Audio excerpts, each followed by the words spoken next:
One day I got a call from Hans Zimmer and saying, "Oh, I love your film Shame and I would like to work with you." I said, "Okay."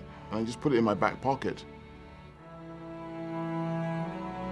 And I called him one day and said, "Hans, I would very much like you to be involved in this film." So without him knowing what the film was really about, we just talked. And through the ideas, the music emerged, the music came.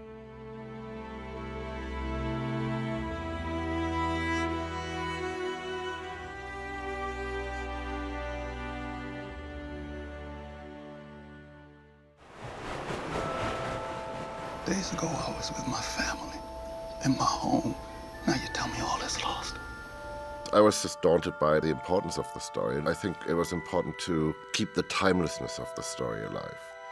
And to just figure out a little bit how to help an audience to get inside this character, to live just for a moment in this impossible situation, to be living under those circumstances, and the courage the man had. If you want to survive, do and say as little as possible. Well, I don't want to survive.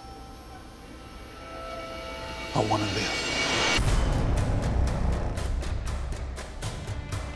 On this movie, what was actually really important is to use very traditional instruments. The whole thing is just basically based on strings and a little bit of woodwinds here and there and a little bit of percussion here and there.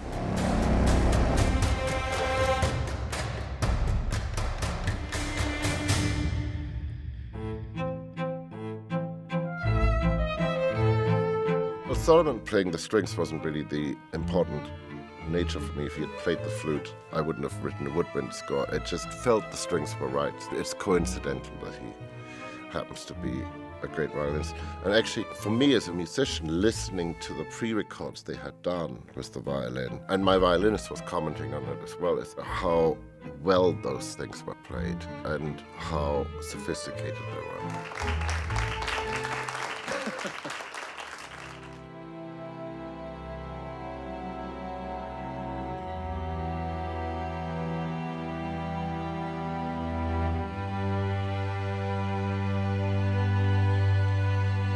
Solomon has a theme, and it's really the theme that runs all the way through the movie, and everything that happens in one way or the other is felt, seen, perceived by Solomon and his theme. And so the theme takes on different colors. So the theme starts at the beginning and it does end at the end. There's a complete cyclical nature to it.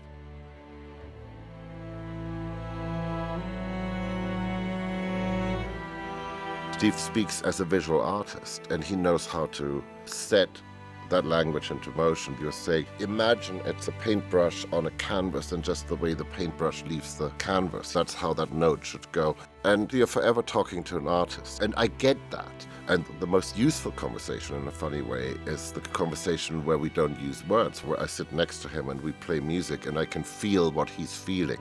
This is feeling right for this movie, this is feeling wrong for this movie. And those little tweaks and those little nuances we can adjust. And him just encouraging performance. And he does that brilliantly.